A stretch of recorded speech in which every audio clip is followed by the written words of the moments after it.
I think we're in Trump pivot territory. A Trump put certainly hasn't rescued the markets, and there are stark differences between those two things. So I want to talk about that, and also why, unfortunately, the timing, picking the timing of the crescendo of this crisis, I think is unusually challenging.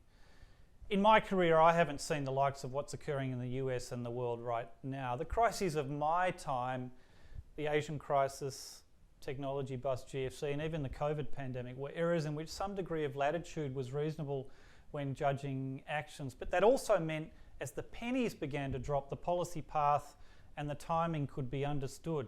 Conventional economics, if you like, has a certain logic to it, and I think you could rely on that during those periods. But current events are an error of economic reasoning, in my view. Tariffs at the scale the US has imposed and other countries have retaliated with are enormously damaging to global activity. There's no fine judgment about that.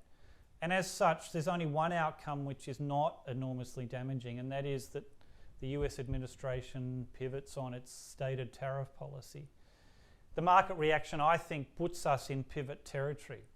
The administration's stated belief is that Wall Street and Main Street are separate, and certainly they can trace somewhat different paths, but they do have to have some connection as they both represent an economy, and in fact in extremis they're joined up and they become one, and I think they're now joined.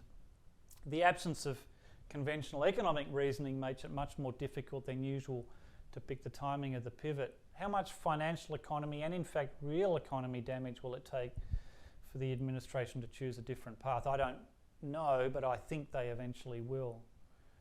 We anticipated tariffs in early April, but not of this scale, and our forecasts need to respond to our era. The US is a quarter of global demand. It's taken its average tariff rate back more than a century, and of course other countries have added tariffs of their own, compounding the challenges for the global economy. In the near term, these tariffs, coupled with the market response, are going to result in a discrete shift in the data. The emerging trend in some of the US activity data over the past month, weaker activity and stronger prices, already give a sense about what we're likely to see over the coming weeks and months, or at least as long as these tariffs last. We'd already lowered our US growth forecasts and anticipated a weaker global economy, but these tariffs, I think, cause three broad shifts. One is activity will be even weaker than we anticipated, particularly in the US, but also in export-sensitive economies around the world, particularly in Asia.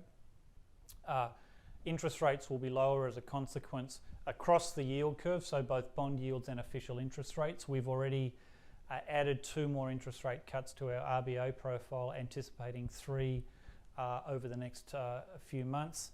And it will be a challenge for the US dollar against currencies that are perceived to have some safety, like the euro, and at the expense of currencies that are a bit more growth sensitive, like the Aussie, the New Zealand dollar, and also currencies in Asia. As the stickability or not of these tariffs become clearer, our forecasts will reflect a fuller assessment of the outlook, and at that point we also need to progressively determine, as the Trump administration pivots from tariffs, what are they going to pivot to? Because this clearly has been an administration of action.